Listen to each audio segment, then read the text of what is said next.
Morrison's hand, which had been reaching for Marcus's arm, froze in midair as if he had been turned to stone. His mouth opened and closed several times, but no words came out.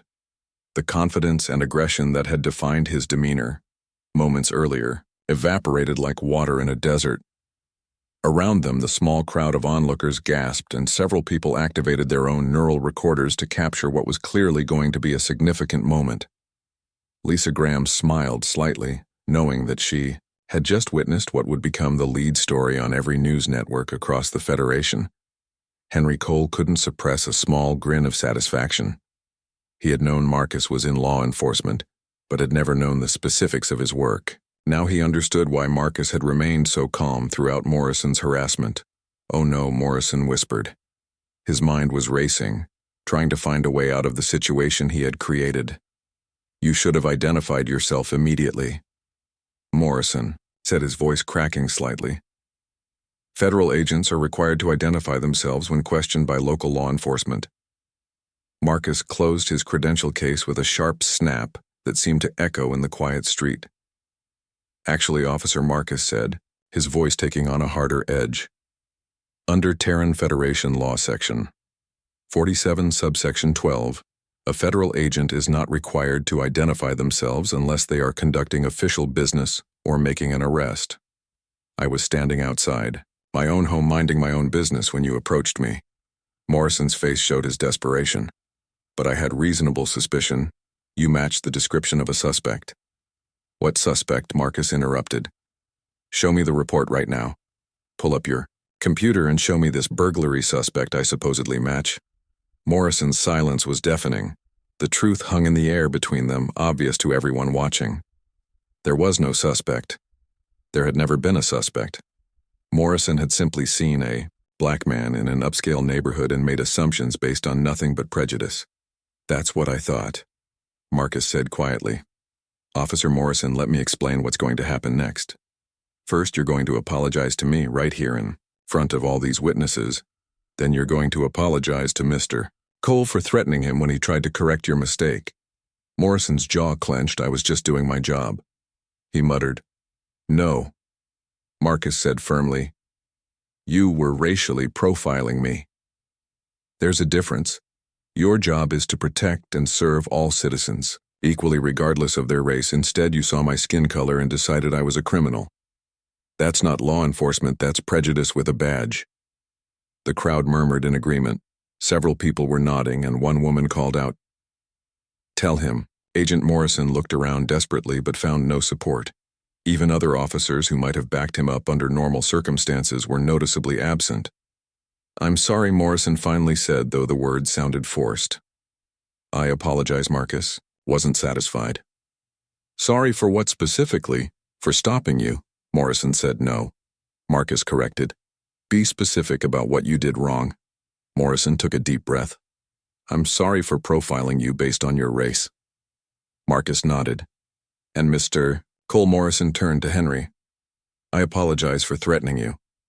Henry accepted the apology with a simple nod. Lisa Graham stepped forward. "Special Agent Bennett." She said, "I'm Lisa Graham with Colonial News Network. I recorded this entire encounter. Would you be willing to make a statement?" Marcus turned to face her and the camera she had activated. "I will." Marcus said, "But first I want to say something to Officer Morrison." He looked back at the pale, trembling officer.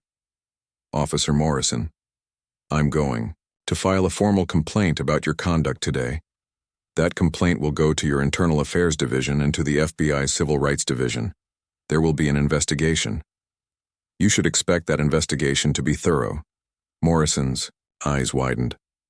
"But I apologized." Marcus shook his head. "An apology doesn't erase what happened. You violated my civil rights. You threatened to arrest me without cause. You made up a non-existent suspect to justify your harassment, and based on how quickly you moved to do all of that. I doubt this is the first time Morrison opened his mouth to protest, but Marcus held up a hand. "Save it." Marcus said, "Whatever you say right now is being recorded and will be used in the investigation. My advice is to go back to your precinct and start thinking about how you're going to explain your actions to your superiors." Morrison looked like he wanted to argue, but the fight had gone out of him. He turned and walked back to his patrol vehicle. His movements were stiff and mechanical like a robot running a program. The crowd watched as he got in and drove away. Only after Morrison's vehicle disappeared around a corner did Marcus turn back to Lisa Graham. Now Marcus said, "What would you like to know, Lisa?" Stepped closer with her recorder focused on Marcus. "Special Agent Bennett, can you describe what just happened from your perspective?" Marcus took a moment to organize his thoughts. "I arrived home after a 3-week trip to Earth. I was standing outside my residence when Officer Morrison approached me. He immediately demanded identification and became hostile when I asked why he claimed I matched the description of a burglary suspect. But as you heard, he couldn't produce any such report." "Why didn't you identify yourself immediately?" Lisa asked. "I wanted to see how far he would take it." Marcus admitted, "I know that might sound confrontational, but this is an important issue. If I had immediately shown my badge, Officer Morrison would have backed off and nothing would have changed. He would have gone on profiling other people who don't have the protection of federal credentials. So you deliberately let the situation escalate." "In a controlled way?" "Yes," Marcus said. "I knew I could end it at any time. But I wanted there to be a record of what happened. I wanted witnesses, and I wanted Officer Morrison to fully commit to his actions, so there could be no ambiguity about what occurred." Lisa nodded, clearly impressed by Marcus's strategic thinking. "What do you think will happen to Officer Morrison?" "That's not up to me," Marcus replied. "There will be an investigation. If this is his first offense, he might receive retraining and disciplinary action, but somehow I doubt this is his first time. Officers who behave this way usually have a pattern. What would you say to others who might face similar situations?" Marcus looked directly into the camera. "Know your rights. You don't have to consent to searches without probable cause. You don't have to show identification unless you're driving or unless the officer has reasonable suspicion that you've committed a crime. And if an officer violates your rights, document everything. Record it. If you can get witnesses, file complaints. The only way we change systemic problems is by holding people accountable." Lisa asked a few more questions before thanking Marcus and ending the recording. Henry approached as the crowd began to disperse. "Mr. Bennett," Henry said, "I had no idea you were FBI. I just thought you worked in business or something." Marcus smiled. "Most people do. I prefer to keep a low profile when I'm off duty. Obviously, that didn't work out today." "Do you think he'll actually face consequences?" Henry asked. "I hope so," Marcus said. "But we'll see. The system doesn't always work the way it should. That's why it's important to push for change." They stood together watching the evening traffic pass by. Marcus felt tired, not from travel, but from the emotional weight of what had just happened. The next morning, Marcus woke to find his face on every news screen across the colony. Lisa Graham's recording had gone viral overnight, spreading from New Haven to Mars to Earth, and every settlement in between. Within 12 hours, the video had been viewed over 50 million times. Marcus sat in his kitchen drinking coffee and watching the coverage with a mixture of satisfaction and concern. He had wanted to create a record of Morrison's behavior, but he hadn't expected it to explode across the entire Federation. His personal communicator buzzed constantly with messages from friends, family, and colleagues. His supervisor, Special Agent in Charge Patricia Morris, had already called twice, asking him to come into the office. Marcus finished his coffee, showered, and dressed in a fresh suit. The ride to the FBI field office took 30 minutes through morning traffic that seemed heavier than usual. When he arrived, he found a crowd of reporters camped outside the building. They surged forward when they recognized him, shouting questions and holding up recording devices. "Agent Bennett, will Officer Morrison be charged?" One reporter called out, "Do you think racism is common in the colonial police?" Another shouted, "How does it feel to be a hero?" Marcus pushed through the crowd without responding. The building's security team helped clear a path, and soon he was inside the quiet professional environment of the FBI field office. Patricia Morris was waiting for him in her office. On the 15th floor, she was a stern woman in her 50s with gray hair pulled back in a tight bun and sharp, intelligent eyes that missed nothing. "Come in," Marcus, Patricia said, gesturing to a chair. "Close the door." Marcus did as instructed and sat down. Patricia studied him for a long moment. That was quite a performance yesterday. She finally said I wasn't performing. Marcus replied I was just standing outside my home. Don't play games with me, Patricia said. Though her tone wasn't harsh, you knew exactly what you were doing. You could have ended that situation in 5 seconds, but you let it play out. Marcus met her gaze steadily. Would you rather? I had let him continue profiling people without consequences. Patricia sighed. No, you did the right thing. But you've created a situation that's going to require careful handling. The Colonial Police Commissioner called me at 6 this morning.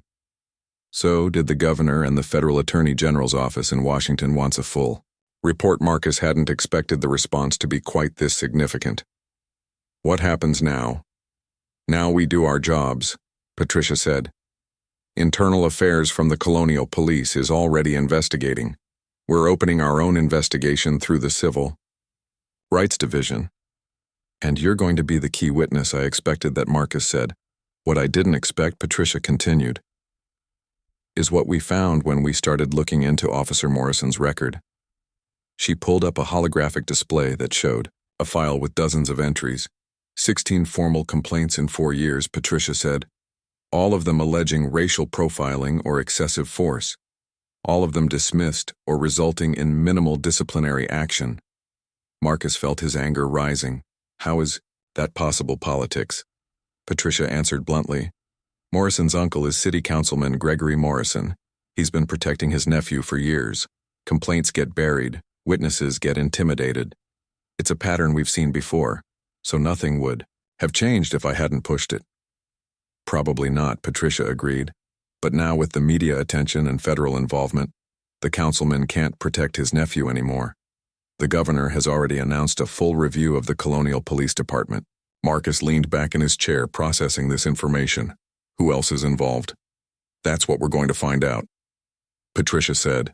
Morrison didn't operate in a vacuum.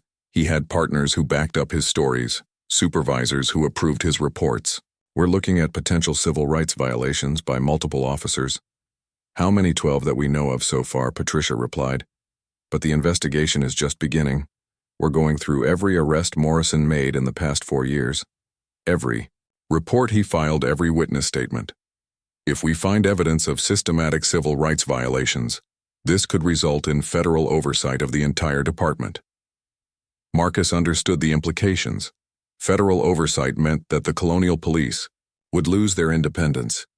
Every decision, every policy would have to be approved by federal monitors.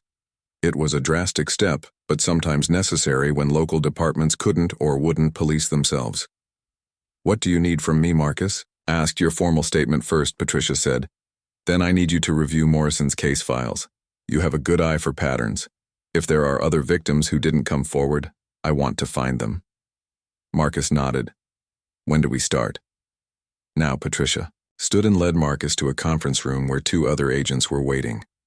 Agent Karen Lopez and Agent James Carter were both experienced investigators from the Civil Rights Division. They had been sent from Earth specifically to handle this case. Special Agent Bennett, Karen said, extending her hand. I've heard good things about your work. Marcus shook her hand, then Carter's.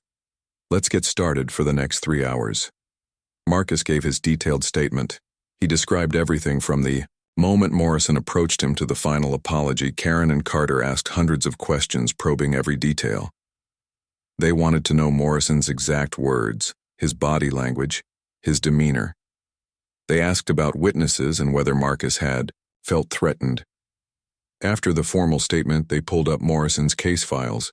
Marcus reviewed them one by one, and the pattern became clear. Immediately, Morrison targeted people of color almost exclusively. His arrest rate for Black and Hispanic residents was 8 times higher than for white residents. His use of force reports showed similar disparities.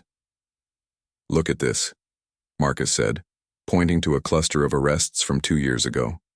5 arrests in 1 month, all in the same neighborhood, all of them Black men between 20 and 40.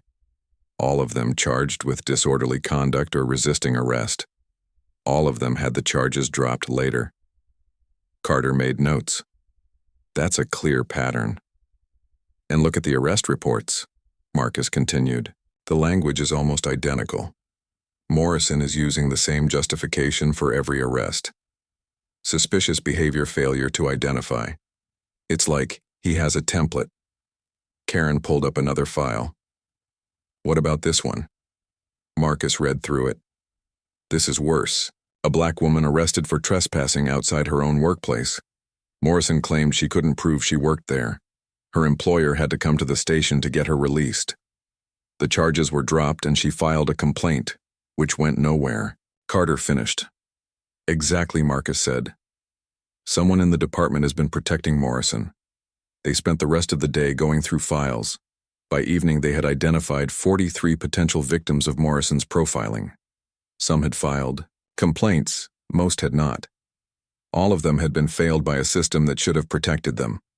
Patricia joined them as the sun set outside the conference room windows. We're going to reach out to all these people, she announced, offer them the chance to tell their stories. Some won't want to talk, they'll be afraid, or they'll have moved on, but some will. And when they do, we'll have enough evidence to charge Morrison and anyone else who helped him. What about the city councilman? Marcus asked. If he's been actively covering this up, he's committed crimes too. The federal attorney general's office is looking into that. Patricia said if we can prove obstruction of justice, he'll face federal charges. But that's a longer investigation. Marcus stood and stretched. His body was tired, but his mind was sharp. This is bigger than I thought, he said. It always is. Patricia replied. One bad officer is a problem. A system that protects bad officers is a crisis. That's what we're dealing with. Here. Within a week, the story had taken on a life of its own. Lisa Graham's recording had been viewed over 200 million times, making it one of the most watched videos in Federation history. News networks across 3-star systems were running. Stories about racial profiling in law enforcement social media platforms were flooded with people sharing their own experiences with discriminatory officers. Marcus found himself at the center of a conversation he had never wanted to have in such a public way. His communicator received hundreds of messages daily from strangers thanking him, praising him, or attacking him. The supportive messages came from people of all races who had experienced similar treatment. They shared stories of being stopped without cause, questioned aggressively, or arrested on false charges. Many said they had been afraid to speak up before, but Marcus's example gave them courage. The hostile messages came from those who felt Marcus was exaggerating or playing what they called the race card. Some accused him of destroying Morrison's career over a simple misunderstanding. Others sent threats veiled or explicit, warning him to stop making trouble. The FBI's cybersecurity division traced several of the more serious threats to organized hate groups. 2 people were arrested for making credible threats against Marcus's life. Despite the security concerns, Patricia insisted that Marcus do a formal interview. The story was too important to let others control the narrative. Lisa Graham was the obvious choice, and Marcus agreed to sit down with her for an extended conversation. They met in a neutral location, a studio in downtown New Haven with security provided by both the FBI and the news network. Lisa sat across from Marcus in a comfortable chair with cameras positioned around them. Special Agent Bennett. Lisa began. Thank you for agreeing to speak with me. How are you holding up with all this attention? Marcus smiled slightly. It's overwhelming. To be honest, I've spent most of my career trying to stay out of the spotlight. Now I can't go anywhere without being recognized. Has the attention changed how you feel about what happened? No, Marcus said firmly. What Officer Morrison did was wrong. The fact that it's getting attention doesn't make it more or less wrong. It just means people are finally paying attention to something that's been happening all along. You've worked in law enforcement for over a decade. Lisa continued. Have you experienced similar incidents before? Marcus took a moment to consider his answer. Many times.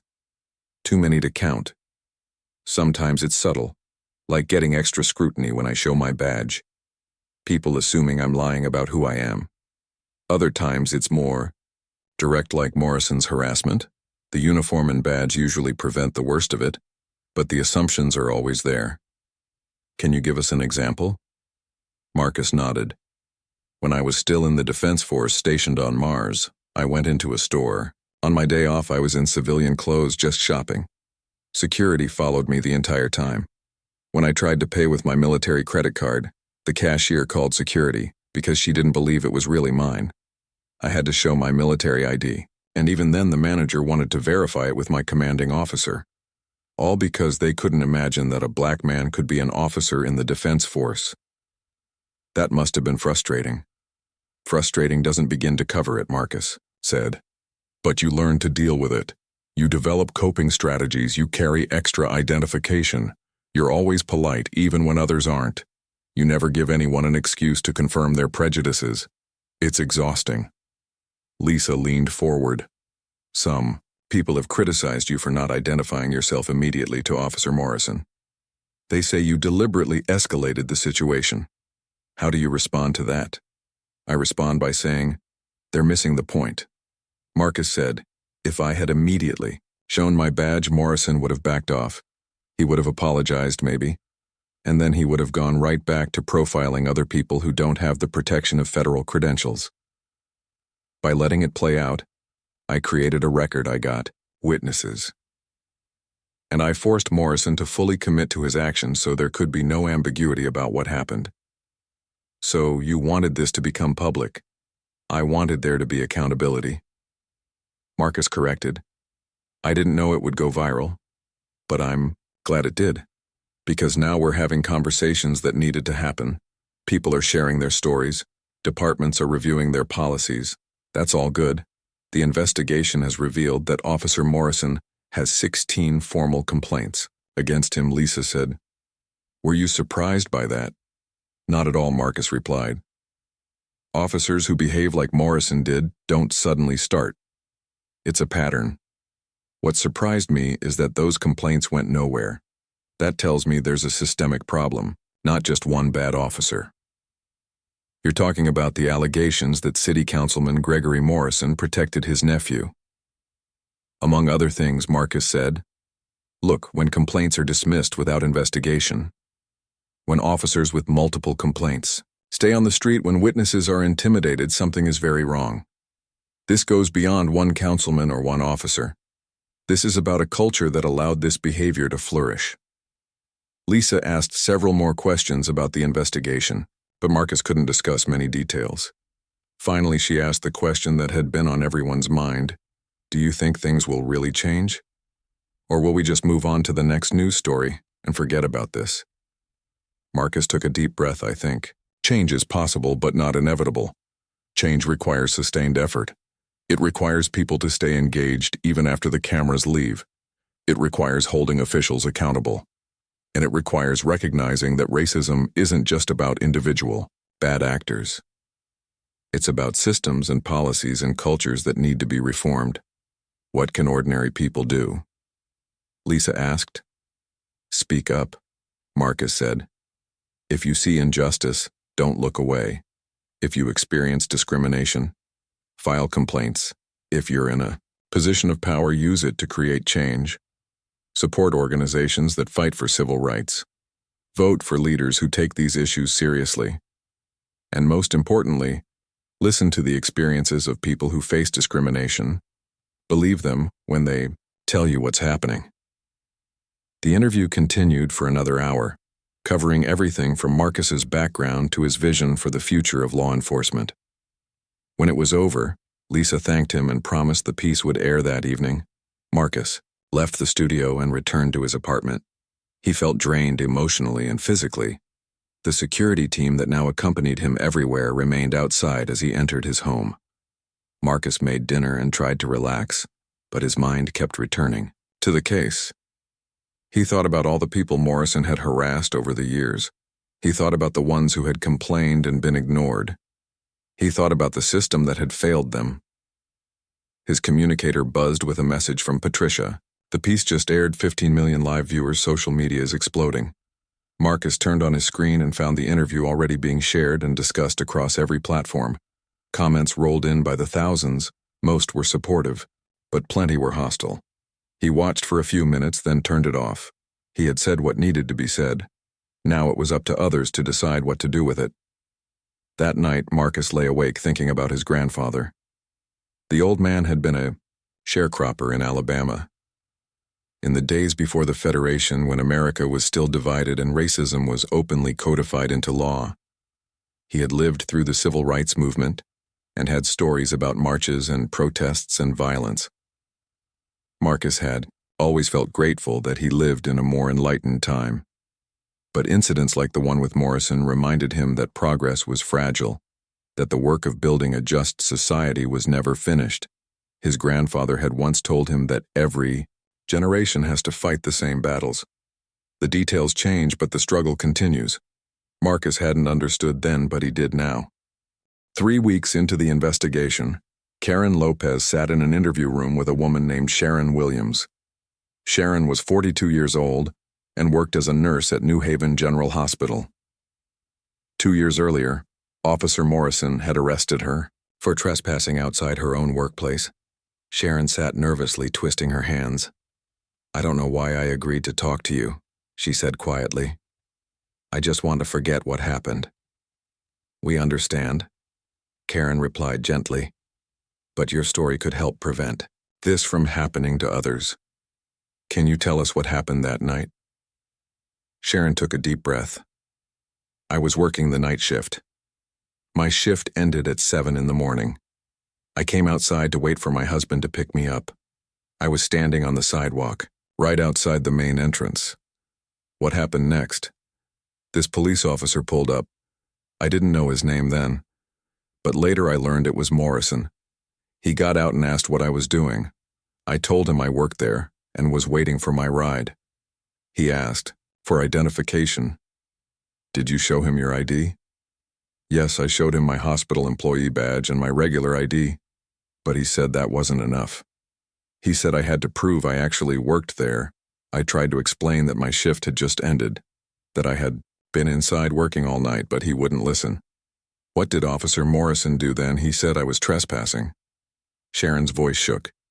He said if I didn't leave immediately, he would arrest me. I told him I couldn't leave because I was waiting for my husband and I didn't have a car. He said that was my problem. Then what happened? I called my supervisor from inside. I thought if someone from the hospital explained, Morrison would understand. My supervisor came down and told him I definitely worked there. She offered to show him the employee records, but Morrison said she could be lying too. He arrested me right there in front of my coworkers. It was so humiliating. Karen made notes. What were you charged with? Trespassing and resisting. Arrest, Sharon said. But I didn't resist. I just asked him why he was doing this. He said that was resisting. They took me to the station. My husband showed up at the hospital to pick me up and found out I had been arrested. He had to come bail me out. Did you file a complaint? Yes. Sharon nodded. My husband insisted we went to the police station the next day after the charges were dropped. We filled out all the paperwork. We told them everything that happened. What was the response? Nothing. Sharon said bitterly, we never heard anything. No one called us, no follow-up. After a month I called them and they said the complaint had been reviewed and found to be without merit. Just like that. All that humiliation. And they didn't even investigate, did the arrest affect your life? Karen asked. It affected everything. Sharon said. I had to take time off work to deal with the legal stuff. Even though the charges were dropped, it's still on my record. When I applied for a promotion last year, the hospital's security department asked about it. I had to explain what happened, and I don't know if they believed me. I didn't get the promotion. Karen thanked Sharon and ended the interview. Over the next 2 weeks, she and Carter interviewed 30 more people. Each story was different in details, but the pattern was identical. Morrison had targeted people of color in situations where white residents would never have been questioned. He had used vague charges like disorderly conduct or resisting arrest. He had ignored evidence that contradicted his assumptions, and every complaint had been dismissed. The investigation also revealed something more disturbing. Morrison wasn't working alone. His partner, Officer Danny Price, had backed up every one of Morrison's false reports. Price had provided corroborating statements that matched Morrison's versions of events. Together, they had created a system where their word was always believed over the victims. Marcus reviewed the interview transcripts and felt his anger growing. These weren't just isolated incidents. This was a deliberate pattern of harassment. How many people did they hurt? Marcus asked Patricia during a briefing.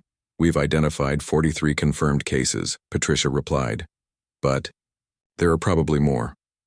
Many people don't file complaints because they don't think anything will happen, and they're right. The system failed them. Marcus said.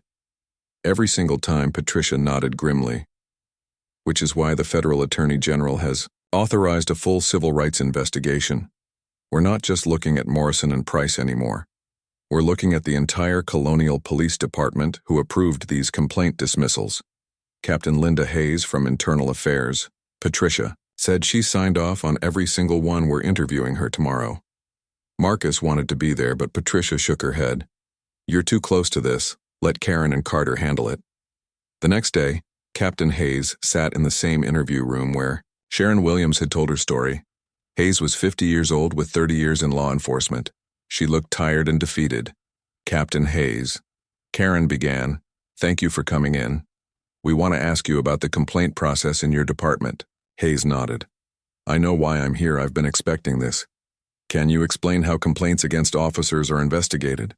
"Complaints come to Internal Affairs," Hayes said. "We review them and determine if they warrant a full investigation. If they, do we interview the officer and any witnesses? Then we make a recommendation to the chief. How many complaints against Officer Morrison did you review?" "All 16. Hayes admitted. "And you found all of them to be without merit?" Hayes was quiet for a moment. "I made mistakes." She finally said, "I was under pressure to close cases quickly. We were understaffed, and there were political considerations." "What kind of political considerations?" Carter asked. Councilman Morrison made it clear that he expected his nephew to be protected. Hayes said he called me directly on several occasions.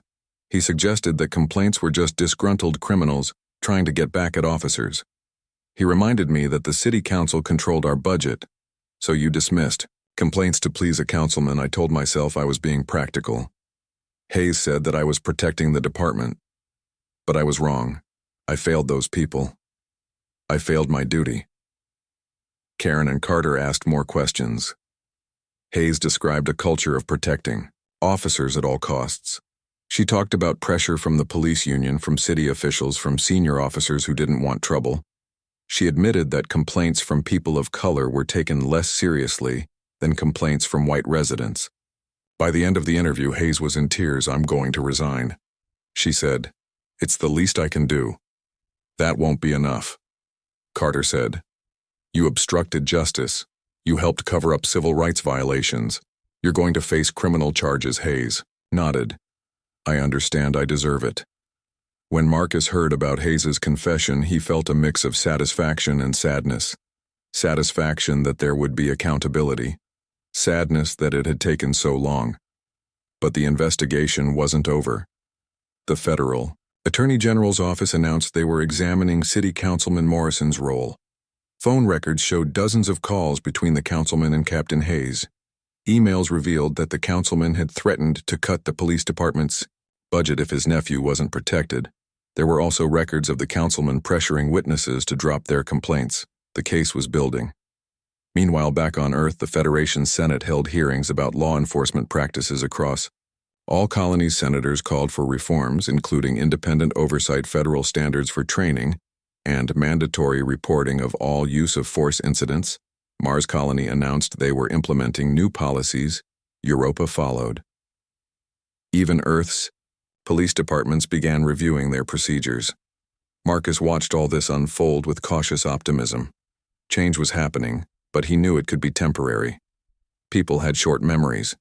Once the media attention faded, there would be pressure to return to the old ways. The real test would come in a year or two when no one was watching anymore. That's when they would see if the reforms stuck. In the meantime, Marcus returned to his regular work. He had cases to investigate, criminals to catch. But he also agreed to serve on a task force developing new training standards for federal agents. If he could help prevent future Morrisons from entering law enforcement, that would be worthwhile. 4 months after the initial incident, Officer Kyle Morrison stood trial in federal court. The charges were serious, including deprivation of rights under color of law, filing false reports, and conspiracy to obstruct justice. If convicted, he faced up to 15 years in federal prison. The courthouse in downtown New Haven was surrounded by protesters. Some supported Morrison, claiming he was being unfairly targeted for doing his job. Others carried signs demanding justice for his victims. Security was heavy, with federal marshals screening everyone who entered. Marcus sat in the witness gallery alongside many of Morrison's victims. Sharon Williams was there. So was Daniel Green, a teacher, who had been arrested for sitting on a bench in a public park, and Carmen Rodriguez, a doctor who had been stopped 12 times in 2 years, always by Morrison. The prosecutor was Assistant Federal Attorney Rachel Stone, a sharp woman in her 40s with a reputation for winning difficult cases. She had built her case methodically over 4 months, gathering evidence and witness testimony. Morrison's defense attorney was Victor Hughes, an expensive lawyer paid for by his uncle. The councilman Hughes was known for aggressive tactics and had already tried the case in the media, claiming Morrison was being persecuted. Judge Franklin Peters presided. He was a stern black man in his 60s who had served as a federal judge for 20 years. He had a reputation for fairness, but also for showing no mercy to corrupt officials. All rise. The bailiff called as Judge Peters entered. The packed courtroom stood. Be seated, Judge Peters said. Let's begin. Rachel Stone stood and addressed the jury. Members of the jury. She began. This case is about a police officer who abused his power. Over 4 years, Officer Kyle Morrison systematically targeted people of color. He arrested them without cause. He filed false reports. And when his victims complained, he and his superiors covered it up. The evidence will show a clear pattern of civil rights violations. Victor Hughes delivered his opening statement next. The defense will show that Officer Morrison was simply doing his job in a difficult environment. He made judgment calls that any officer might make. The prosecution wants to criminalize normal police work because of political pressure. This is a witch hunt, plain and simple. The trial began with the prosecution calling witnesses. First was Lisa Graham, the journalist. She testified about recording the confrontation and played the video for the jury. The courtroom was silent as they watched Morrison harass Marcus. Next, Marcus took the stand. Rachel Stone walked him through the entire incident, step by step. Marcus remained calm and professional, describing exactly what happened. Can you tell the jury why you didn't immediately identify yourself? Rachel asked. Because I wanted to see how far Officer Morrison would take his harassment. Marcus replied, I knew I could end it at any time by showing my badge, but if I had done that immediately, Morrison would have gone on profiling others who don't have my protection. I wanted there to be a complete record of his behavior. Victor Hughes cross-examined aggressively. Isn't it true, Special Agent Bennett, that you deliberately escalated this situation? No, Marcus replied calmly. Officer Morrison escalated it. I simply stood my ground. You could have avoided all of this by showing your badge immediately. Hughes insisted. I could have. Marcus agreed, but then we wouldn't be here, and Officer Morrison would still be harassing innocent people. Hughes tried several more approaches, but Marcus didn't waver. After 2 hours, Hughes gave up. Over the next week, the prosecution called Morrison's other victims. Sharon Williams testified about being arrested outside her workplace. Daniel Green described being handcuffed for sitting in a park. Carmen Rodriguez told the jury about being stopped 12 times. Each story was powerful.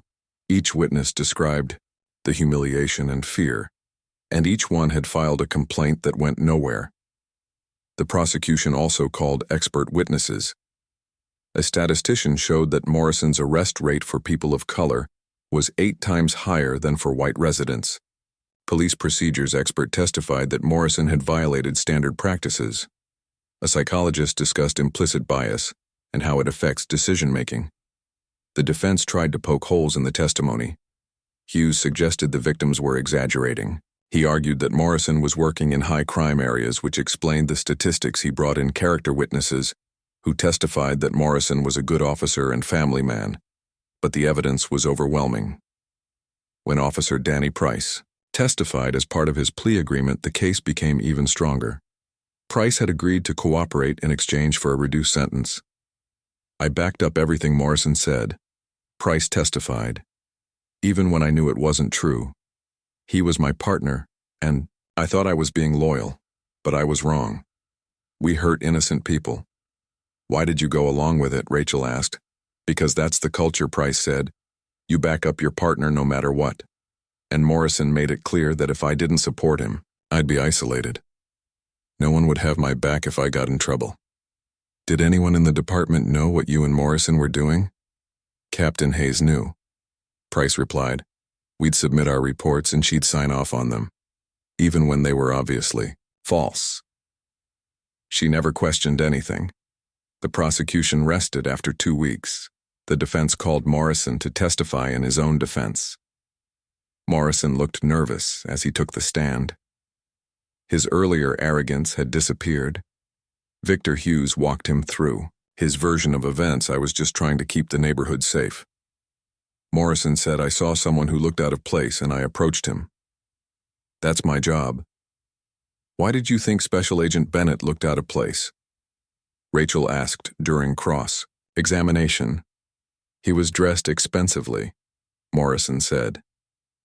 But he was standing on the street for a long time. It seemed suspicious. There were other people on the street that day. Rachel said, white people. Why didn't you find them suspicious? Morrison hesitated. I don't remember seeing anyone else. The video shows at least 6 other people. Rachel pressed, all of them white. None of them were questioned. Why was that? I must not have noticed them, Morrison said weakly. Or you noticed them but didn't find them suspicious because of their race. That's not true, Morrison insisted. But he couldn't meet Rachel's eyes. Rachel spent 3 hours dismantling Morrison's testimony. She walked him through each of his arrests. She showed him the patterns. She confronted him with the victim statements. By the end, Morrison looked defeated. The closing arguments took a full day. Rachel Stone spoke passionately about justice and accountability. Victor Hughes made a last desperate appeal, claiming Morrison was being scapegoated, but everyone in the courtroom knew it was over. The jury deliberated for 8 hours. Marcus waited with the victims in a conference room. They talked about what would happen if Morrison was acquitted. Some said they would lose all faith in the system. Others said they would keep fighting regardless. When the bailiff called them back to the courtroom, the tension was unbearable. Has the jury reached a verdict? Judge Peters asked. We have, Your Honor. The jury foreman stood on the charge of deprivation of rights under color of law. We find the defendant guilty. On the charge of filing false reports, we find the defendant guilty. On the charge of conspiracy to obstruct justice, we find the defendant guilty. Morrison's face went white. His lawyer put a hand on his shoulder. Behind Marcus, he heard Sharon Williams crying. Judge Peters scheduled sentencing for 2 weeks later. When that day came, the courtroom was packed again. Judge Peters looked at Morrison with cold eyes. Officer Morrison, the judge began, you violated the trust placed in you. You used your badge to harass and intimidate innocent people. You targeted them because of their race. And when they complained, you helped cover it up. This court takes such violations extremely seriously. Morrison was sentenced to 12 years in federal prison. Captain Hayes received 8 years. Officer Price received 5. City Councilman Gregory Morrison was also charged and later convicted, receiving 10 years for obstruction of justice. As the sentences were read, Marcus felt a weight lift. It wasn't complete justice. Nothing could give back the dignity that Morrison's victims had lost, but it was accountability, and that mattered. The conviction sent shockwaves through law enforcement agencies across the Federation. Colonial police departments on Mars Europa and the outer settlements began reviewing their complaint processes. Chiefs who had dismissed civil rights concerns suddenly found themselves under scrutiny. Federal oversight teams were dispatched to departments with troubling patterns. Marcus found himself called to testify before the Federation Senate Committee on Civil Rights. The hearing was held on Earth, in the massive Senate chamber that overlooked the Atlantic Ocean. 200 senators representing colonies across 3 star systems filled the room. Special Agent Bennett, Senator Helen Crawford, began. Thank you for traveling from New Haven to speak with us today.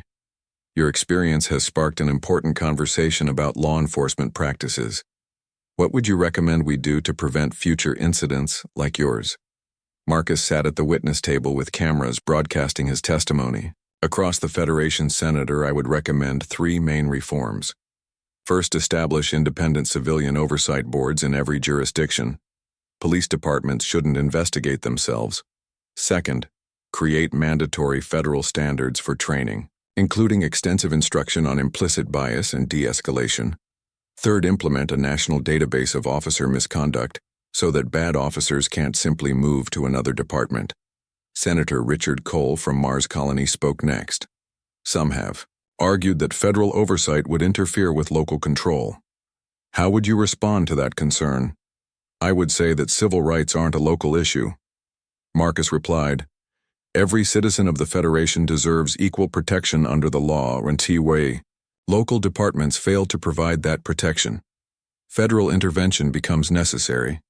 We don't allow local governments to violate other constitutional rights. Why should we allow them to violate civil rights? The questioning continued for 3 hours. Some senators were supportive, others were skeptical, a few were openly hostile. Senator Jack Morrison, no relation to Kyle Morrison, suggested that Marcus was exaggerating the problem. Isn't it true, Special Agent Bennett, that the vast majority of police officers do their jobs honorably? The senator asked. Yes, Marcus agreed. Most officers are good people trying to do a difficult job. But we're not talking about most officers. We're talking about the ones who abuse their power and the systems that protect them. One bad officer can harm hundreds of people. And when departments refuse to hold those officers accountable, it undermines trust in all law enforcement. But you admit this is a small minority. Senator Morrison pressed. A small minority that faces no consequences, Marcus countered. That's the problem. When good officers stay silent and watch bad officers violate rights, the entire profession suffers. We need systems that make it easier for good officers to speak up and harder for bad officers to hide. After the hearing, Marcus returned to New Haven exhausted. But there was no rest. He had been appointed to the Federal Task Force on Law Enforcement Reform. The task force consisted of 20 members, including police chiefs, civil rights advocates, legal scholars, and community leaders. Their job was to develop comprehensive recommendations for reforming law enforcement across the Federation. The task force met twice a month for 6 months. The discussions were intense. Police chiefs argued that too many restrictions would make their jobs impossible. Civil rights advocates said the restrictions were necessary to prevent abuse. Marcus found himself in the middle, trying to bridge the gap. Look, Marcus said during one particularly heated meeting, we all want the same thing. Safe communities where everyone is treated fairly. The question is, how do we get there? Chief Rodriguez from Mars Colony shook his head. With all due respect, Agent Bennett, you've never run a police department.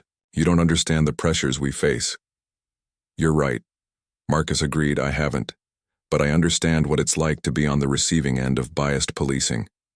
And I understand what it's like to investigate officers who abused their power. Both perspectives are important. The task force eventually produced a comprehensive report with 50 recommendations. Some were adopted quickly.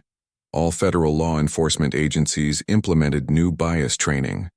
A national misconduct database was created. Funding was provided for body cameras and independent oversight boards. Other recommendations faced resistance. Police unions fought against provisions that would make it easier to fire bad officers. Some local governments refused to implement civilian oversight, and budget constraints limited how quickly reforms could be implemented. But progress was being made. 6 months after the trial, Marcus received a call from Sharon Williams, Agent Bennett. Sharon said, I wanted to thank you. The hospital promoted me. They said they reviewed my case and realized the arrest shouldn't have affected my application. That's wonderful, Sharon. Marcus said, genuinely pleased. I'm so happy for you. It wouldn't have happened without you. Sharon continued. You standing up to Morrison changed everything. Not just for me, but for a lot of people. I'm just glad something good came from it. Marcus replied. Similar stories emerged across the colonies. People who had been unjustly arrested found their records cleared. Departments that had ignored complaints began taking them seriously. Officers who had complaints against them faced real consequences. The Colonial Police Department in New Haven underwent massive changes. The new chief, Jerome Baker, was brought in from Earth, specifically to reform the department. He fired 18 officers for misconduct. He implemented a new complaint system with independent review. He created a community liaison program where officers spent time learning about the neighborhoods they served. The department's relationship with communities of color improved slowly. Trust had to be rebuilt one interaction at a time. But there were positive signs. Complaint rates dropped. Community satisfaction surveys showed improvement. And officers reported feeling better about their work when they weren't covering for corrupt colleagues.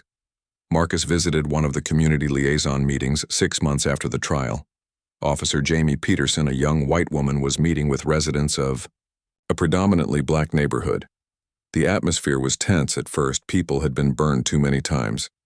"I know there's been problems," Jamie said honestly. "I know officers from this department have treated people here unfairly.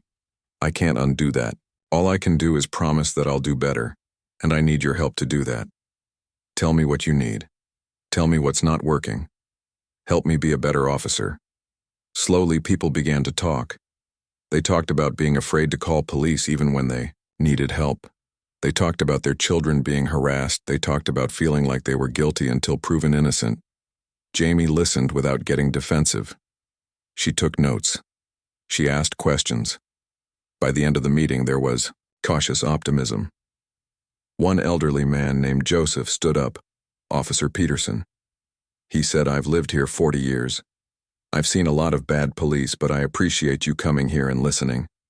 That's more than anyone's done before. I hope you mean what you say I do," Jamie replied, "and I hope you'll hold me accountable if I don't live up to it." Marcus watched this exchange and felt hope. This was what change looked like. Not perfect, not immediate, but real later. Marcus spoke with Chief Baker. "You're doing good work here," Marcus said. "It's hard." Baker admitted, "We lost a lot of experienced officers. The ones who stayed are having to unlearn bad habits, and the community is rightfully skeptical. But I think we're moving in the right direction." The Federation Attorney General's office released a report on their investigation into the Colonial Police Department. The report was damning. It found systematic patterns of racial profiling, excessive force, and complaint suppression. It documented decades of problems. But it also praised the recent reforms. The report concluded with a consent decree. The Colonial Police Department would remain under federal oversight for 5 years. During that time, they would have to meet specific benchmarks for accountability training and community relations. If they failed, the federal government could take over the department entirely. Some officers complained about federal interference, but most recognized it was necessary. The department had failed to police itself. Now others would do it for them. Marcus continued his regular FBI work while serving on various reform committees. He investigated smuggling rings. He tracked down fugitives. He built cases against corrupt officials. But his experience with Morrison had changed him. He was more aware of the power he wielded as a federal agent, more conscious of how his actions affected others, more determined to be part of the solution. 1 year after the incident, Marcus stood on the observation deck of his apartment watching ships rise into the night sky. So much had changed. Morrison was in federal prison. The Colonial Police Department had been reformed. Laws had been updated across the Federation. But Marcus knew the work was far from over. His door chimed and Henry Cole appeared carrying a bottle of wine.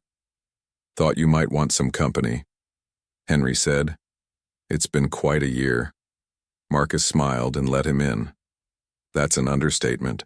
They sat on the balcony overlooking the city. New Haven had grown since the first colonists arrived 20 years ago. What started as a small settlement now had a population of 50,000 humans were spreading across the galaxy building new worlds. So Henry said after pouring the wine. "How does it feel to be famous?" "Exhausting," Marcus admitted. "I can't go anywhere without being recognized. People want to talk about what happened. Some want to thank me. Others want to debate me. I just want to do my job." "You changed things, though," Henry said. "That has to feel good." "It does," Marcus agreed. But I also know how fragile change can be. People have short memories. Once the media attention fades, there will be pressure to go back to the old ways. Do you think that will happen? Marcus considered the question.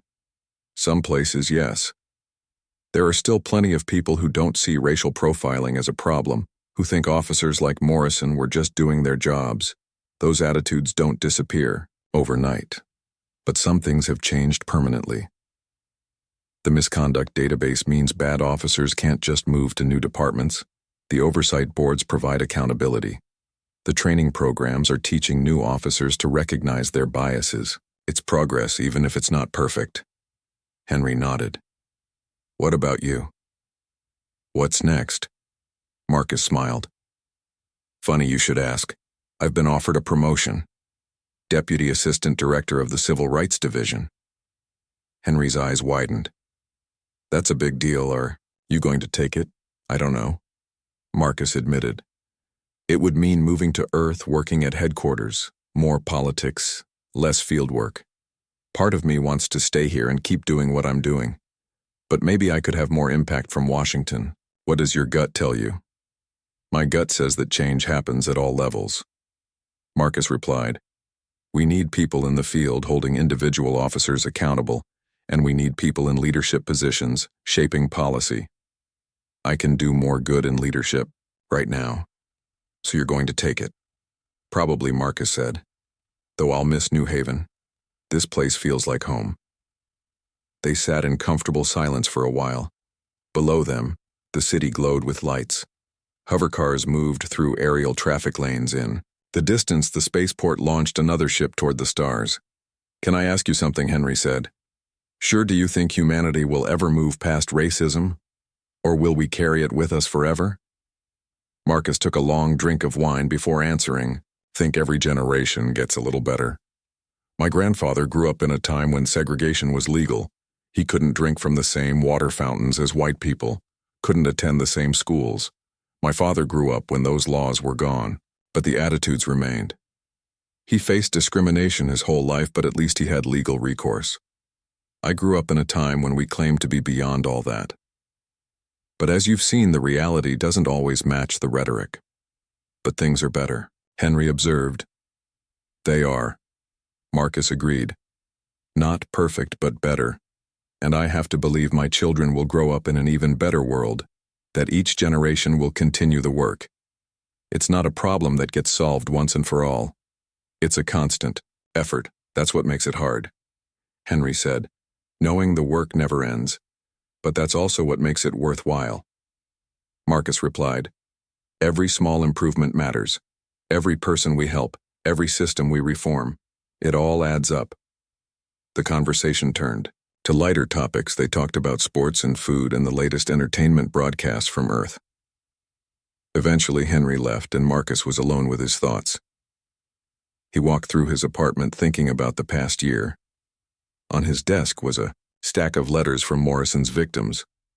They had written to thank him. Many said that seeing justice done had helped them heal. Some said it had restored their faith in the system. Others said it had inspired them to speak up about their own experiences. Marcus had kept every letter. On difficult days, he read them. They reminded him why the work mattered. His communicator buzzed with a message from Patricia Morris. Congratulations on the promotion. The message read, You've earned it. We'll miss you here, but you'll do great things in Washington. Make us proud. Marcus smiled. He hadn't officially accepted yet, but clearly the decision had been made for him. That was fine. It was time for the next chapter. The following week, Marcus attended a ceremony at New Haven City Hall. The governor was presenting awards to several people involved in the Morrison case. Marcus received the Federation Medal of Justice. Sharon Williams and other victims received Civilian Courage Awards.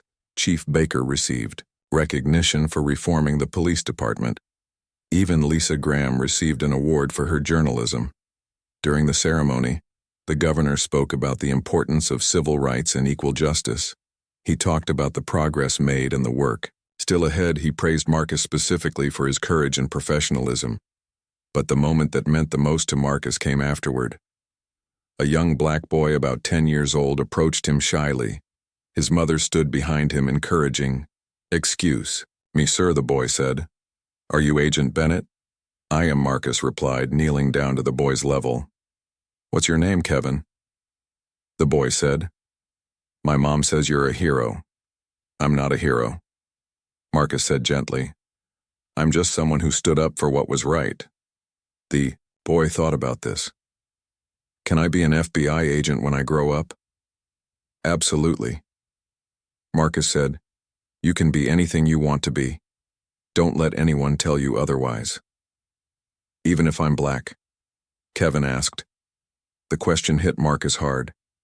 At 10 years old, this child already understood that his race might limit his opportunities, especially because you're black, Marcus said firmly.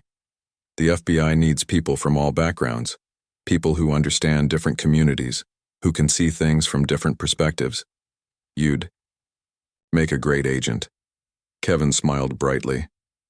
"Thanks. When I graduate, I'm going to apply. I look forward to seeing your application," Marcus said. "And if you ever need advice or help, you can reach out to me." After the ceremony, Marcus stood outside City Hall watching the crowd disperse. He thought about Kevin and wondered what world the boy would grow up in. Would it be one where his race didn't matter? Or would Kevin face the same prejudices that Marcus had? The answer, he knew, depended on what they did now. The next month, Marcus prepared to leave for Earth.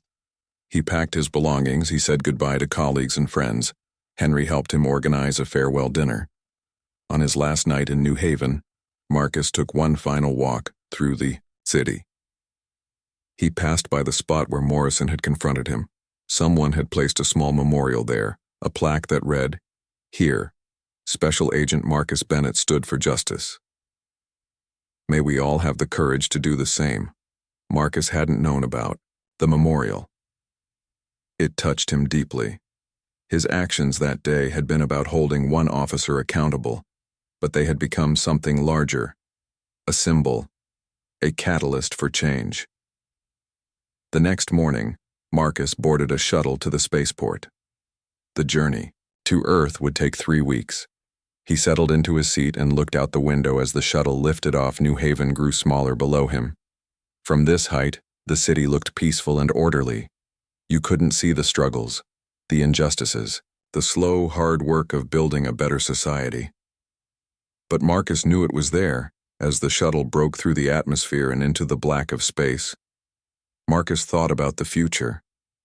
He thought about the job waiting for him on Earth, the responsibility of shaping policy for an entire federation.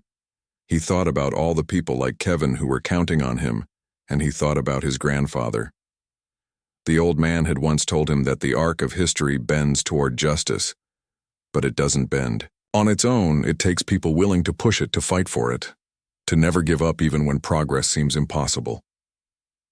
Marcus understood that now. The confrontation with Morrison hadn't ended racism. It hadn't solved all the problems in law enforcement, but it had moved things forward. It had created momentum, and momentum properly directed could change the world. The shuttle docked with the orbital station where Marcus would transfer to an Earthbound transport. As he waited, he checked his messages. There was one from Kevin's mother. It included a photo of Kevin in a junior FBI agent costume. He's already planning his career. The message said, "Thank you for inspiring him." Marcus smiled. This was why the work mattered. Not for the awards or recognition, but for the children who now believed they could be anything. For the victims who found justice, for the communities that felt safer.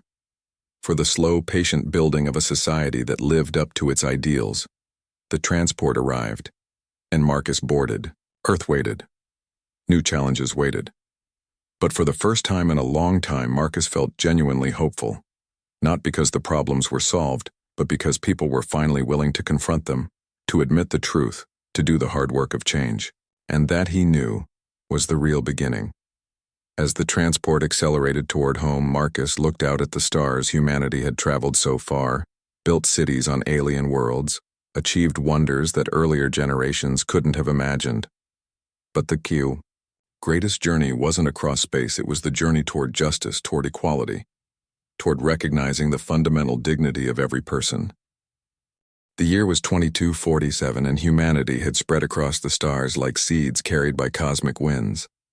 New Haven Colony stood as a testament to human achievement, with its towering structures of glass and steel reaching toward alien skies. The planet orbited, a distant star 300 light-years from Earth, and 20,000 humans called this world home. They had brought with them the best of human innovation and technology, but also some of humanity's oldest and ugliest prejudices. Marcus Bennett stepped out of the hovercab and stretched his tall frame after the long journey from the spaceport. He had been gone for 3 weeks on Earth, attending federal law enforcement conferences and testifying before the Terran Senate about interstellar crime trends. Now he was finally home and looking forward to a hot shower in his own bed. The diplomatic quarter of New Haven's capital city was quiet at this hour, with only a few pedestrians walking along the pristine sidewalks. Marcus wore an expensive gray suit that had been tailored on Earth and carried a black briefcase containing his laptop and various classified documents. He looked every bit the successful professional that he was. At 34 years old, Marcus had achieved more than most people accomplished in a lifetime. He had served in Earth's Defense Force for 8 years, rising to the rank of captain, before transitioning to federal law enforcement. For the past 6 years, he had worked as a special agent for the Federal Bureau of Investigation, specializing in crimes that crossed planetary boundaries. His record was impeccable, with dozens of successful prosecutions of smugglers, traffickers, and corrupt officials, but none of that mattered to Officer E. Kyle Morrison, who was parked across the street watching Marcus with suspicious eyes. Morrison was a colonial police officer who had been patrolling this district for 5 years. At 32, he considered himself a guardian of this upscale neighborhood, protecting it from what he called undesirable elements. His pale face was set in a permanent scowl, and his hand rested habitually on the stun baton at his belt. When Morrison saw Marcus standing outside the luxury residential tower, something in his mind clicked. To Morrison, a black man in this neighborhood could only mean trouble. He started his patrol vehicle and drove across the street, parking directly behind Marcus. Morrison stepped out of his vehicle and approached with the aggressive posture of someone looking for a confrontation rather than trying to prevent one. "Hey, you, Morrison," called out, making his voice deliberately harsh. "What are you doing here?" Marcus turned slowly, his expression calm, despite recognizing the tone for what it was. He had dealt with officers like Morrison before, both on Earth and on the colonies. Some things never changed, no matter how far humanity traveled from its birthplace. "I live here," Officer Marcus replied evenly. "Is there something I can help you with?" Morrison's eyes narrowed as he looked Marcus up and down, taking in the expensive suit and briefcase. "Sure you do," Morrison said with obvious disbelief. "This is a restricted residential area. I need to see some identification right now." Marcus remained perfectly still, his military training evident in his composed posture. He recognized this situation for what it was, and he had a choice to make. He could end it immediately by revealing who he really was, or he could see exactly how far this officer would take his prejudice. "Officer, I haven't broken any laws," Marcus said, keeping his voice level and calm. "I'm standing outside my own residence. There's no legal requirement for me to show you identification." Morrison stepped closer, invading Marcus's personal space in a classic intimidation tactic. "Listen here," Morrison said, pointing a finger at Marcus's chest. "You match the description of a suspect we're looking for in connection with several burglaries in this area. Either you show me your ID right now, or I'm taking you in for questioning." Marcus knew this was a lie. He had access to all crime reports across the colony, and there had been no burglaries in this district for 6 months. Morrison was making it up as he went along. "What suspect?" Marcus asked. "Can you show me this report you're referencing?" Morrison's face reddened at being challenged. "I don't have to show you anything. You're the one who needs to cooperate with me. Now, for the last time, show me your identification or you're under arrest." Several pedestrians had stopped to watch the confrontation. Among them was Lisa Graham, a journalist for the Colonial News Network, who immediately recognized what was happening.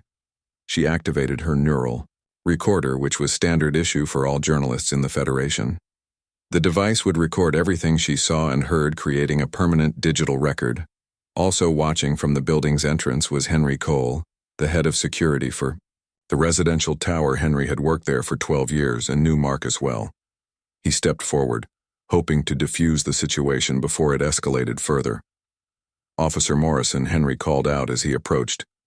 "That's Mr. Bennett. He lives in Unit 4, 701. There's been a misunderstanding here." Morrison whipped around to face Henry. "Stay out of this."